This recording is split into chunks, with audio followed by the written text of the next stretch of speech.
Ms. Shelkoff's Honors American Government class had the chance to Skype Senator Isakson on Tuesday, November 18th. Students prepared questions for Senator Isakson to answer as their culminating activities for this unit. Hi, I'm Maury Shelkoff. You did this with us last year. Yes, ma'am. Bryan County High School 9th grade honors class. And my class is behind me and they're ready to ask you questions. And I have Dow Kennedy from WTOC with us as well. My favorite station in Savannah. Well, that's good. So if you want to say a couple of words, and then I'm going to let my students come up so we can use our time wisely. Well, thank you, Ms. Shelkoff. I'm delighted to be with you today, and I'll take just a minute to reintroduce myself. I'm Senator Johnny Isakson, Senator from the state of Georgia, soon to be Senior Senator of the state of Georgia. Saxby Chambliss will be retiring in the next few weeks ahead, so I'm looking forward to that challenge. I'm a member of 4 committees: the Ethics Committee, the Veterans Affairs Committee, the Health, Education, Labor, and Pension Committee, and the Finance Committee. The Finance Committee is the most powerful committee in the Senate because it controls all spending, all Social Security, all Medicare, all Medicaid, and all pensions and things like that. So it's a very important committee that deals with finances of the country. We obviously are in difficult times as a country right now. We're coming off the Great Recession of 2008 through 2012, but the economy is still a little bit sluggish. And great news for your part of the state when we got the approval for the deepening of the Port of Savannah and the Water Resources Development Act, which will expand that port to a depth that will allow the Panamax ships to come in from Asia in about 5 years, which is the largest ships in the world. Every one of those ships carries 13,000 containers on the ship, so you can tell how big they are and how big they can be.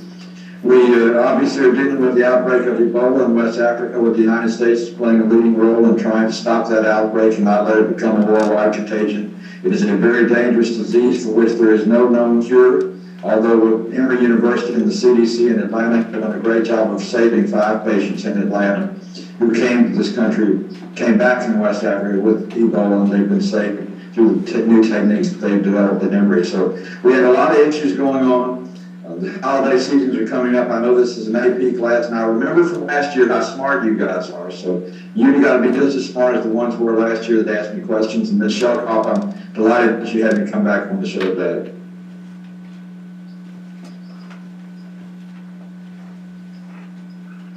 Hi, my name is Kel Bacon, and my question for you is, if our economy got worse in the future, would you think that we would have another Great Depression? Well, you know, that's entirely possible. The Great Depression was obviously in the 1930s, from 1929 to 1938. It was the Great Depression of all times. The Great Recession from 2008 to 2012 was the worst time in the country since the Great Depression.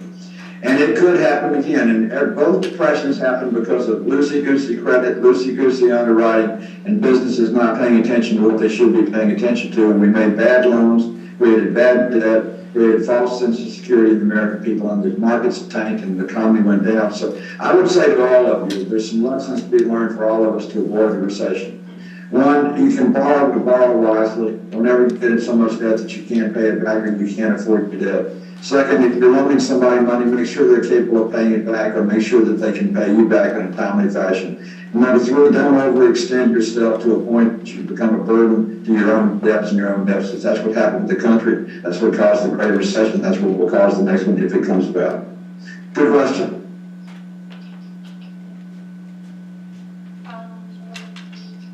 My name is Senator Isakson, and my question for you is, do you think the economy has gotten any better since you've been in office? If so, how?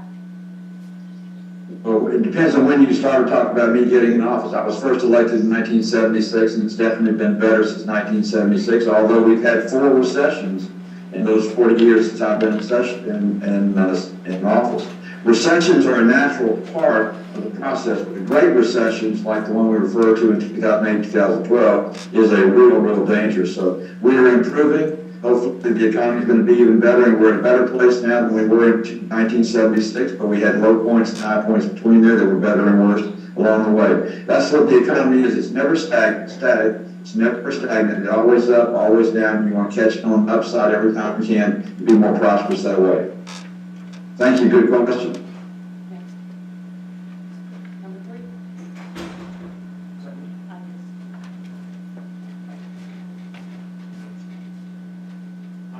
Colin Ray. My question for you is, if ISIS were to attack American soil, what would your response be like? Well, we've got stuff up just before they attack Americans. Well, obviously, what happened in 9/11/2001 was an example of terrorism hitting us on our own soil. We responded accordingly, and I would support responding again. However, I want to underline this point. We should stop ISIS and terrorism before it gets to our shores, before it gets to our country. I have been very outspoken on this issue in speeches I've made all over the state of Georgia for the last 6 months since ISIL really became prominent. The only way you can deal with terrorists like ISIL is to destroy them. You can't negotiate with them, you can't work with them, you can't promise with them, you've got to kill them.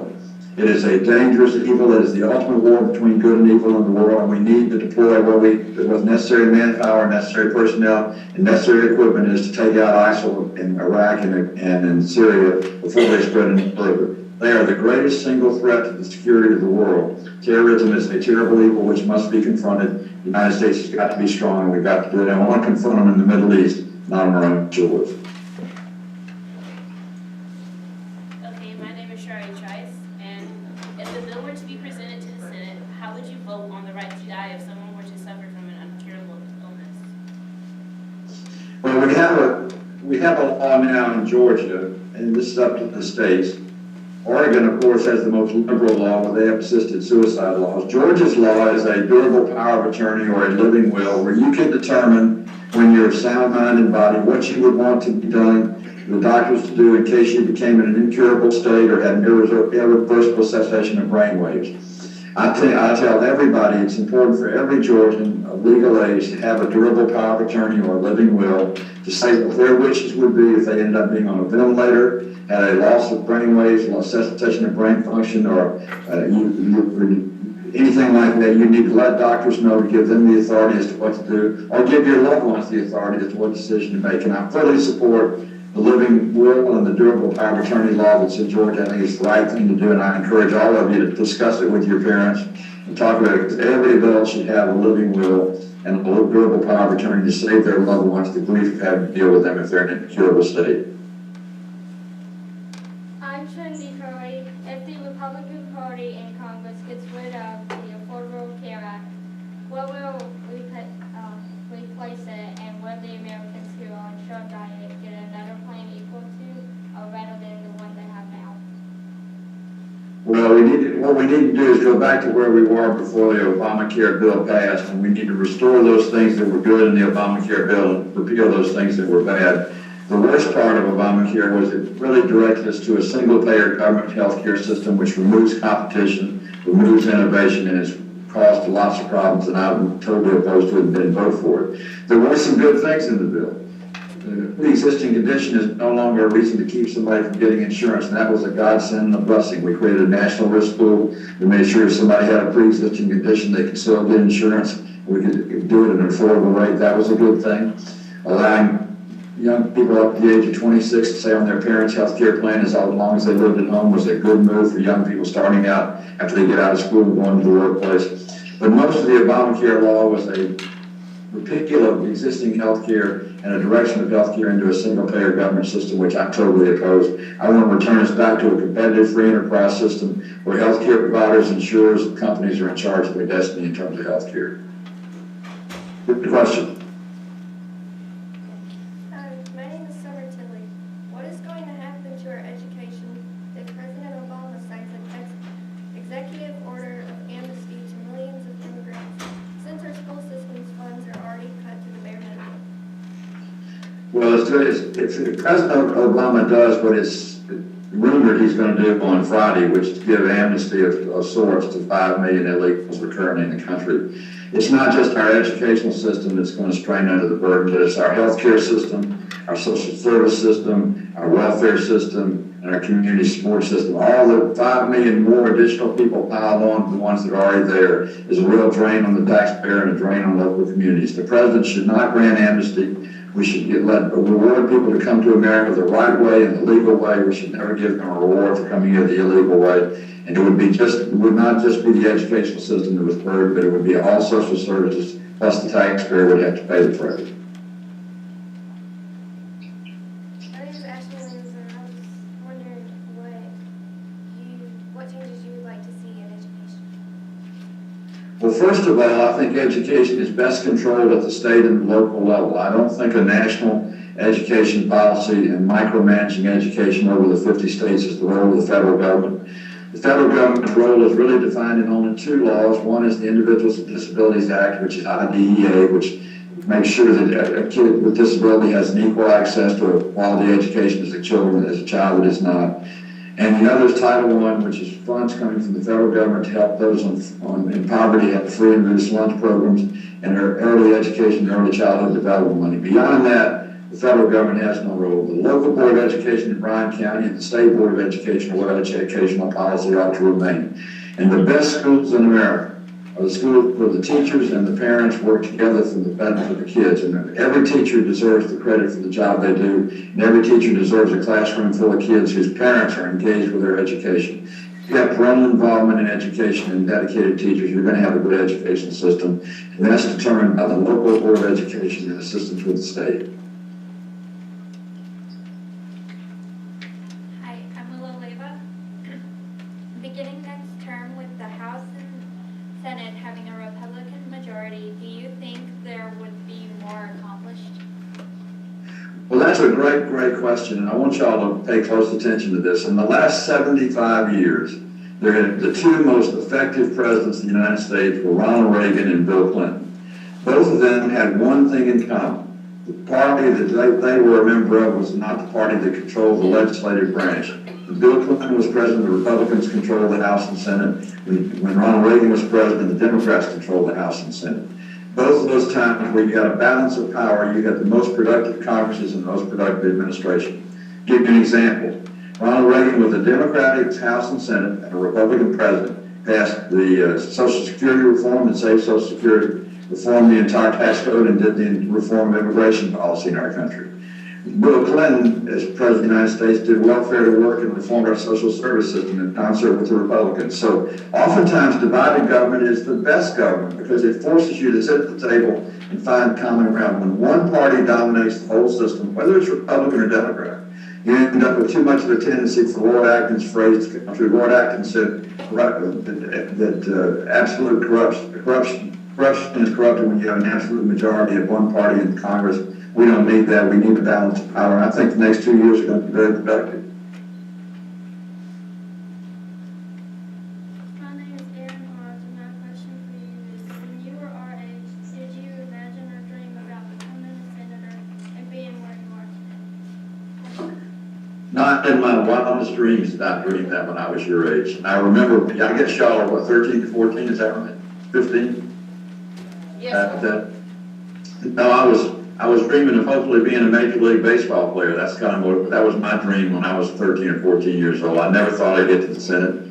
I'll tell you a little secret about it. It's actually Chambliss and I. We were best friends in 1962. We went to the University of Georgia. We've been friends for 52 years. We married roommates at the University of Georgia, our wives, for 46 years. So back in those days, Saxby and I knew each other well. We had a lot of fun together, but we never thought in a million years we'd be sitting next to each other on the floor of the United States Senate representing the people of Georgia. It's a tremendous honor and a tremendous privilege, but I never in the world dreamed it would happen.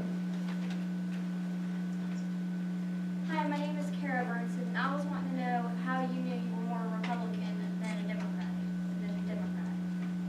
You know, that's a very good question. I ran for office the first time in 1974. In 1972, the presidential candidates had been Richard Nixon and George McGovern. George McGovern was a very liberal, almost socialistic type of candidate. Richard Nixon was a very fiscally conservative person. When I ran for office, I grew up in a Democratic family. My father was a big Democrat. I looked at McGovern, I looked at Nixon, I said, you know, I'm more a fiscal conservative than a social liberal. So I went and qualified as a Republican in 1974 and have been so ever since, because Republicans are strong on national defense, strong on fiscal affairs, limited government and limited taxation, which I believe is the best philosophy to have. So that's why I chose the Republican Party. My name is Kimmy Dolan, and I was wondering, do you ever want to move up in politics, and if you do, how much? Well, I guess once you get to the United States Senate, the next step up is the presidency, and I don't think I'm at that level yet. So I'm happy doing what I'm doing. I enjoy doing the United States Senate, and I'm going to run for re-election in 2016. And good Lord willing, and the voters of Georgia let me do it, I'll be glad to finish my career in the United States Senate.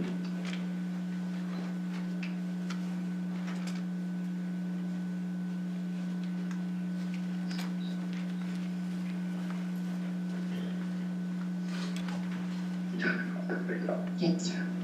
My name is Andrew Pavia, and I was wondering, what do you think is the biggest concern in our society? The biggest concern in our society, I got to pick one. That'd be okay. Okay, let me talk about 3 or 4 things. Number one is individual responsibility.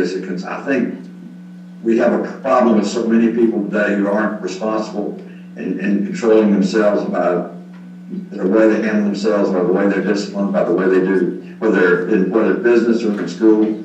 I think the lack of parental support for children is a real crisis. We have so many kids who are born to single parents and live in single parent households that don't have a loving home, and that's a real challenge for America.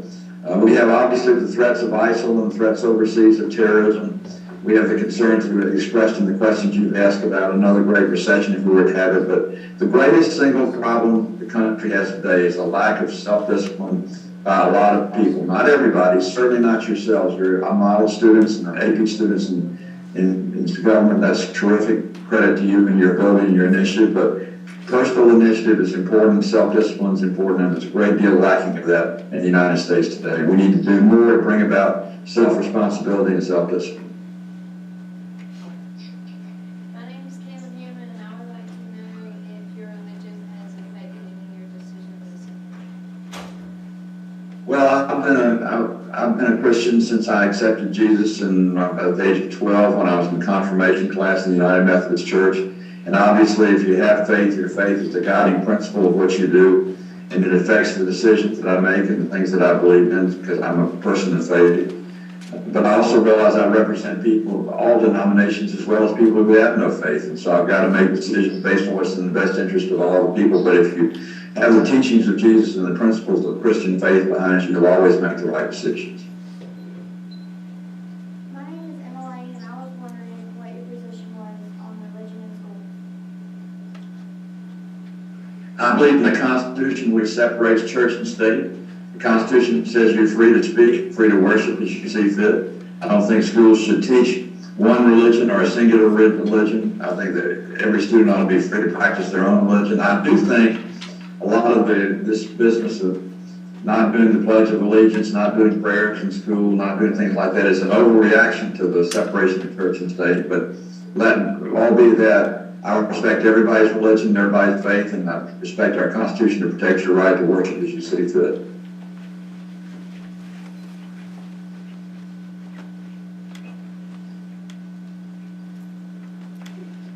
My name is Taylor Schumann, and I was wondering if you being in politics affected your children when they were growing up. Well, I got in politics in 1974. Our children were born in 70, 72, and 77, so their entire lives I've been involved in politics. And I tried to always involve them. I take them to barbecues, I take them to parades, I take them to events, things like that. But they have always been very supportive, as have been my wife, and I hope it had a positive influence on them. I'm a big believer in getting involved with your community and doing what's right to help your community. And so hopefully by growing up in a household where somebody was doing that, hopefully I set a good example for them. But they seem to have a good time. All of them were with me yesterday at the state capitol, and that's why I'm running for re-election. So that's a pretty good indication of their support, and they're all now in their 40s. So I've been very lucky to have a very supportive family and very supportive children. How do you feel about medical marijuana? If you're talking about cannabis oil, which is a derivative of the cannabis plant, for children with seizure problems, it's probably the best way to treat them, but that's not marijuana in the smoking form, or that's not marijuana in the pill form, that's cannabis oil. There are numbers, a certain condition in young people, in a cranial disruption, where they have as many as 5, 6, 7, 8, 10, 12 seizures a day. Many times seizures that could actually even be life-threatening. Cannabis oil is a known treatment for that works. But I'm not for medical marijuana in the sense that Colorado's done it or Oregon's done it or any of those states. Marijuana is a drug. It's a Schedule I drug. It's true that not everybody that smokes marijuana is a drug addict, but it's also true that everybody that's a drug addict started on marijuana. So it's very dangerous to fool with. It's very dangerous to mess with. But a derivative of the cannabis oil is a great treatment for brain seizures. Do you have any advice for us high schoolers about the future? Well, I do. You're lucky to have been born in the greatest state, in the greatest country on the face of the earth. You're getting an education and by great teachers, a great board of education, a great school system. America is a great country of opportunity that rewards people who work hard and play by the rules. So I tell everybody, be a dreamer. You know, somebody asked me if I ever dreamed in a million years I'd be in the United States Senate when I was your age. I said I didn't, but if you want to be in the United States Senate, dream it. Work for it. Go for it. I told you I dreamed of being a Major League Baseball player, and I worked hard, and I got all the way to college and played in college, but that was about the limit of my talent. But I tried hard and had a good time doing it. So my advice to people your age is to dream and take advantage of living in the greatest country on the face of this earth, share the great experiences that are the United States of America, and never limit yourself by thinking you can't do anything, because you can do anything you believe in, anything you're willing to work hard for, and anything you're willing to commit yourself to. Subject of the kids. Are any of your kids interested in politics? Well, they're interested in it, but none of them have ever run for office. My oldest son did some work in a presidential campaign as a volunteer. My youngest son was my driver in my 1996 race. My daughter has done certain things in campaigns, but none of them have ever run for office, and I don't think any of them would. They haven't shown that interest anyway. How do you feel about the same-sex marriage? I believe in marriage between a man and a woman. I believe it's up to the state to determine what the practices are in the state. Georgia has determined that marriage is between a man and a woman, which I happen to believe and agree. But marriage is a privilege. Marriage is not a constitutional right. It's a privilege granted by the states. And every state has the right to grant him the privilege any way they see fit. And that's what's happening in the United States right now. I think more and more states are recognizing same-sex marriage as legal within the state. And that's up to the state and up to the voters of the state and the Constitution of their state. It's not a federal issue. Senator, I'm going to cut in for a quick second for a question for WTOC. How many of these do you do, and where did the idea come about, and what do you feel like you get out of these Skype sessions? Well, first of all, I learn what's on the minds of kids in Georgia, and usually what the kids ask me about, they talk about around the dinner table, so it's really what their parents are also interested in. Young people are very motivating and very enthusiastic. I mean, here we are at 9 o'clock in the mornings talking about some of the more serious subjects facing the world today with a great class of AP students. It's a privilege to do that. I don't really know when I did the first one, but I liked it so much. It's easy for me to, and my job is so busy, and I'm in and out of the Capitol all the time and running around. It's hard to go to every school, but to visit by Skype is the next best thing to be in there, and I enjoy doing it a lot. I've learned from Sonny Dixon, who's a great Savannah person and a great TOC personality, that getting out amongst the people is the best way to be a good politician. I try and be a good politician and use Skype every time I get a chance. I'm not going to play that part because his head will get even bigger if he heard that compliment. Tell him I said hello. Anybody else have any other questions for the Senator? Well, Senator, I want to say thank you very much, and I really, really appreciate this. You bring government into my classroom, which is more than I could ever ask for, to show the students that government is real. We just finished our unit on legislative, executive, and judicial branches, talking about checks and balances, and you've been able to answer the questions that I may not have been able to answer, or definitely couldn't answer them the way you did. So my class wants to say one last thing to you. Thank you, Senator Isakson. Thank you. Thank you very much. Y'all have a great day and have a happy Thanksgiving and a Merry Christmas.